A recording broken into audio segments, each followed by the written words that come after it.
Channel of Vadodara. પ્રથમ નોરતે કાગવડ ગામમાંથી ખોડલધામ મંદિર સુધી પદયાત્રાનું આયોજન કરવામાં આવ્યું છે।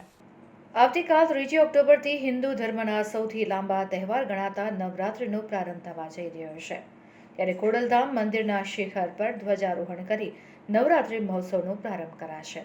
દર વર્ષની પરંપરા પ્રમાણે આ વર્ષે પણ ખોડલધામ ટ્રસ્ટ દ્વારા પદયાત્રાનું આયોજન કરવામાં આવ્યું છે। નવરાત્રિના પ્રથમ દિવસે કાગવડ ગામથી ખોડલધામ મંદિર સુધી પદયાત્રા યોજાવા જઈ રહી છે।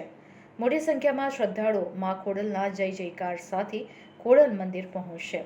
કાગવડ ગામથી નીકળનારી આ પદયાત્રાનું સમાપન ખોડલધામ મંદિરે થશે, જ્યાં ખોડલ માતાની મહાઆરતી કરી મંદિરના શિખર પર ધ્વજારોહણ કરીને નવરાત્રિ મહોત્સવનો પ્રારંભ કરવામાં આવશે।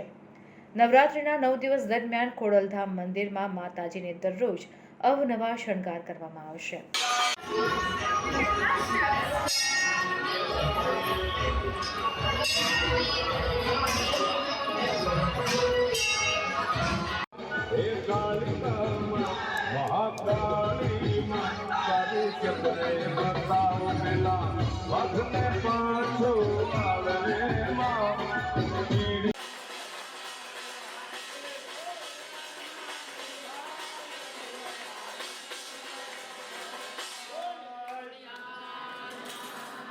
શોભામાં અભિવૃદ્ધિ થાય અને સૌથી વધારે ભક્તો આ દર્શનનો પ્રસાદ લઈ અને પાવન થાય એવી ભાવના સાથે અને અહીંયા વિશેષ પ્રમાણમાં તો કે માતાજીના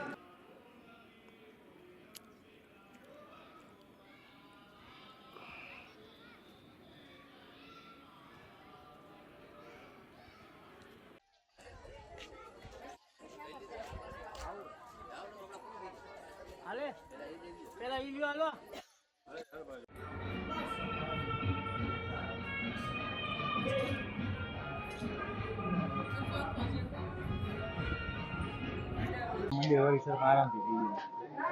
ઉપર આવો તો હા પબ્લિક આવે વિના લ્યો ને ઉપરથી બનાવવું પડે